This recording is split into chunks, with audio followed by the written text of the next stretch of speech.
नमस्कार मंडळी, माझं नाव नितीन पटेल. सर्वांचं स्वागत आहे आपल्या ब्लॉगमध्ये. सर्वांना माझा रामराम. कसं आहे, आजच्या सकाळी आपल्याला पहिले उठले आपल्या मम्मी म्हटले दुकानात जाऊन या, दूध संपलंय, दूध घे म्हणून. मग काय आपण निघालो, खाली आलो, मस्तपैकी चप्पल घातली, गेट उघडलं. गेट उघडल्यानंतर गाडी वगैरे बघितली. सूर्य बघा आधी कसा दिसतोय, गाडी जाऊ द्या, गाडी आपली खटाराची. सूर्य एकदम मस्त वाटत होता, लय भारी मॉर्निंग होती. गाडी वगैरे पुसली. काल पाऊस पडला होता त्या गाडीवरती, संध्याकाळी घाम वगैरे म्हणजे पाणी साचलं होतं. मस्तपैकी गाडी वगैरे पुसून घेतली. त्यानंतर आपण गाडी काढली आणि निघालो दूध घ्यायला. दूध काही एका दुकानावर भेटलं नाही, मग 2-3 दुकानं फिरले आणि त्यानंतर दूध भेटलं. कारण की काल लवकर दूध लागत होतं घरी आणि दूध दुकानात नव्हतं आलेलं अजून.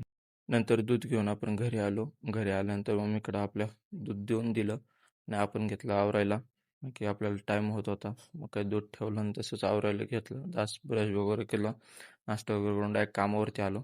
कामावर आल्यानंतर आपल्याला असं कळलं की आपल्याला जायचं दुसऱ्या आपल्या स्वारगेटच्या शॉपवरती. मग जॉनला बाय बाय केलं. म्हटलं मी जातो आता, मी काय परत येत नाही. टेम्पोत मस्तपैकी बसून घेतलं आणि निघालो आपल्या दुसऱ्या शॉपवरती. स्वारगेटला मुकुंदनगर आपलं दुसरं शॉप, तिकडे निघालो. टेम्पोमध्ये असली भारी मस्तपैकी झोप लागली होती, पण याने एवढा होता ना, त्या रिक्षावाल्याने हॉर्न वाजून वाजून झोपच मोड केली. त्याला घेतलं, कॅप्चर केला, जरा गाडीचा नंबर बघा याचा कुठं भेटला याला, पक्का हॉर्न वाजून त्रास द्या.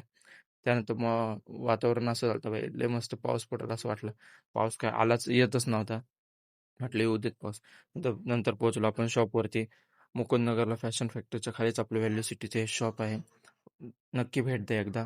आपल्याला प्राईज रेस माहितीच असेल, नसेल माहिती आहे मी पुढच्या व्हिडिओच टाकतो. आपल्याला हा स्टॉक लावायचा होता, आपण हा स्टॉक लावून घेतला आणि एवढं घामाघूम झालतो. त्याच्यानंतर आपण निघालो घरी. परत या शॉपला यायला हा सगळा मला आपल्याला परत त्या शॉपला म्हणजे विमाननगरच्या शॉपला आणायचा होता.